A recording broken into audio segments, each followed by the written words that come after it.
So hey guys, welcome back to Marvel DC Talks and Chatpat Toys review, and it is the 6th episode of Iron Man series. So let's get started. So guys, today I'm going to explain Iron Man Mark 7 armor that we saw in the Avengers movie. So let's explain it now. And guys, I'm saying guys that today I'm going to say you many features about Mark 7 that you might don't know, and I'm going to explain it very carefully, so don't miss this video guys. Every detail I'm going to say you about the Mark 7. Let's get started now. So guys, first if I talk about its creator, then guys its creator was Tony Stark obviously, and Tony Stark built this when Mark 6 was damaged, and he used it in the New York battle against Loki and Chitauri army. And guys, this armor was created by Tony Stark. The main purpose of this armor was that this suit could fight the godlike character, because guys, as you guys know that Mark 6 was also very much powerful armor, but the problem in that armor was that the Mark 6 armor couldn't fight godlike characters. That's why guys Tony Stark created Mark 7, but guys this was in development stage when we saw in the Avengers movie. So now let's talk about its every feature, everything about. So let's start. So if I talk about its color scheme, then its color was silver, red and gold scheme. The mostly its scheme color was red and gold, and there was silver in the thigh part. And guys, now guys, if I talk about its suit up process, then guys it was the first automatic Iron Man armor. And guys, this armor was this armor was the first armor in which Tony Stark used so that this armor can come to Tony Stark's body and attach. So if I explain its suit up process, then guys it was the first automatic armor, but Tony Stark had to wear a bracelet, and then he had to order Jarvis to bring Mark 7, and then Mark 7 would automatically come into him and suit up in him.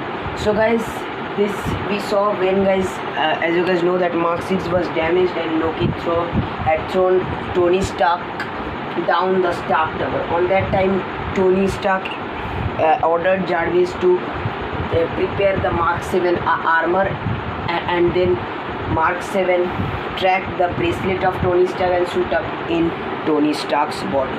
So it was the first Iron Man automatic armor. And guys, before Mark 7 there was Mark 5 obviously also. That was also a type of automatic armor, because guys, as you guys know that Mark 2, Mark 3, Mark 4 and Mark 6, these armors could only suit up by the robotic arms.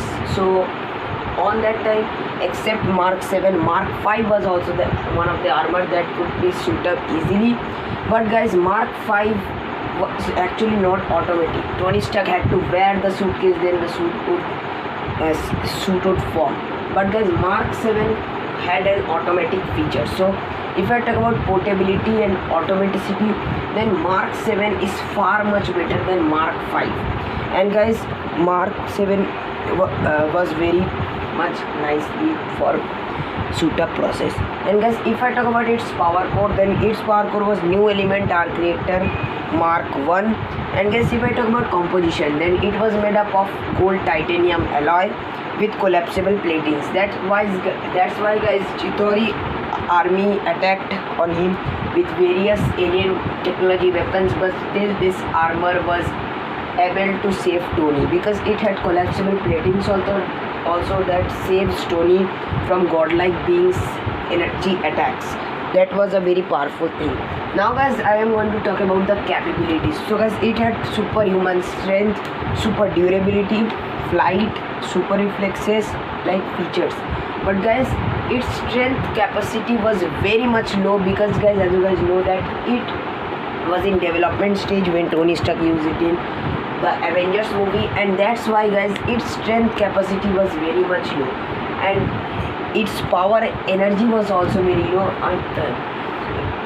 Its power energy was also very low. That's why guys, as you guys know that this armor's charge, the energy finished very early, and then obviously this suit stopped working, and that's why guys, as you guys know that Tony Stark was about to die in the Avengers movie. So this was a major weakness on that time of Mark 7 because it was in development stage. That's why its energy and strength was very much low and very much low, seriously. And if I talk about its durability, then it had very much cool durability and it was much durable than Mark 6. And it was completely bulletproof, completely fireproof and lightning proof. And guys, its durability, you can understand that Chitauri Leviathan and the Chitauri army attacked on him with many alien-like weapons, but still this armor means was not damaged. So you guys can understand that its durability was very much nice, though it was in development stage. But yeah, strength was very low because this was in development stage. And guys, if I talk about some more features, then it had obviously HUD screen that helped Tony to target anything or give any important detail. And it had also artificial intelligence Jarvis that helps Tony all time to control this armor. And this armor was also water resistant, as Mark 6 was also water resistant, so Mark 7 had also this feature. But guys, if I talk about the features now, then guys, it had self-contained life support, environment protection that helps Tony to protect from the enemies. And it had two modes.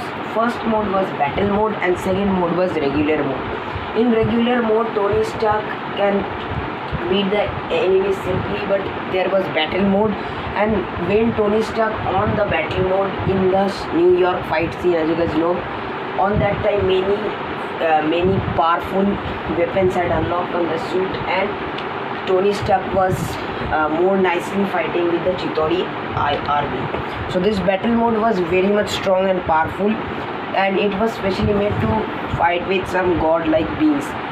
And guys, it had also medical checkup, and this feature we guys saw in Iron Man 3 when, guys, as you guys know, that after talking with Rhodey, Tony Stark had an anxiety, and on that time Tony Stark suit up in Mark 7 and then he made his CT scan and MRI scan. That was very cool feature. And guys, now guys, I'm going to tell you a feature that was not shown in the movie, but guys, this feature was there in this armor. And guys, this feature was bomb diffusal blast system. And guys, this feature was not shown in the movies, but guys, it was in the armor, it is confirmed. And guys, what about this feature? Then guys, I'm going to say you that this armor had some field, means it could form a protection energy field with its arm repulsor, and this field would capture any grenade or bomb to the atmosphere, and then Tony could defuse the bomb or destroy the bomb in the atmosphere. Means guys, it could form a field on which the bomb could destroy. And guys, this feature Tony Stark also told Rhodey when, guys, that scene when Tony got anxiety on that time in Iron Man 3, Tony said that he has an armor that can diffuse and blast a bomb in the atmosphere. And guys, this feature was actually of Mark 7 armor that we didn't show in the movie. But guys, this feature was very much powerful, and it had also some fingertip repulsors that could form the field to blast any bomb in atmosphere or diffuse it. And now guys, if I talk about weapons, then its weapons was very much improved, but most of the weapons we didn't saw in the full potential, as guys, this armor was mostly shown in the Avengers movie when this suit was in development stage. So it had repulsors and unibeams. That power was very low of this armor as compared to the other armors, because guys, this armor was in development stage, so it had not so much strength and energy on that time. And it had a mini missile that was much powerful than the Mark 3, and this mini missile could destroy the Chitauri Leviathan. That was very powerful. And it had also wrist mounted 4 missiles, shoulder mounted new bunch of missiles that were in the battle mode that could destroy the alien Leviathans. And it had also some flares that were very powerful, tri-laser system, and also it had some rocket launchers and thigh mounted micro missiles that could destroy a Leviathan easily. That was very nice weapons of this. And guys, now guys, if I talk about its history, then guys, it was in development stage and Tony Stark built this armor to fight with godlike character. And Tony Stark used this armor in the Avengers movie in the New York battle. But on that time, guys, this armor was in development stage. So that's why we didn't saw all the features of that armor on the Avengers. But guys, after this fight, this suit was little bit damaged, and then we saw Mark 7 in Iron Man 3 when Tony Stark was talking with Rhodey, and on that time Tony Stark wore this armor and made his CT scan. And guys, Tony Stark had actually completed this armor, guys, not like Mark 42 that was never completed, because guys, when Tony Stark used it in the Avengers movie, on that time it was in development stage. But when we saw it in Iron Man 3 movie, on that time Tony Stark had completed all the features of that armor. So when he completed this suit, we saw in Iron Man 3, but its screen appearance was unfortunately very much low. And then when Mandarin attacked on Tony Stark's house, Mark 7 also destroyed with the other 6 armors. But guys, then the helmet of this armor was still active. I don't know how, but Pepper Potts used this armor's helmet to hear Tony Stark's message. And guys, if I now talk about its weaknesses, then guys, it had some major weaknesses that were in this armor. First, guys, that it couldn't work in outer space. As you guys know that Mark 7 was being offline in outer space, as we saw in the Avengers movie. And guys, that's why he created later Star Boost armor. And guys, the next weakness was that it was in development stage, but this weakness was only applicable for the Avengers movie, not Iron Man 3, because in Iron Man 3 Tony had completed and wore this suit. So guys, this was the overall full explanation of the Iron Man Mark 7 armor. And guys, next time we are going to explain, let's see which armor Mark 42 we can explain. So I will add a voting poll that should I make the War Machine armor explanation video first, or Mark 42, Mark 43, that type of armors I have to explain first of Iron Man, because House Party Protocol armors we will explain at the end of this series. But guys, this was the Iron Man Mark 7 armor explanation. I hope you have liked our explanation video. Full detail I have told you, some more detail I have missed, I hope. But if you have more details that I missed, then you guys can comment. So subscribe my channel if you guys are new in our channel. And now guys, we will meet in the next video. Bye bye.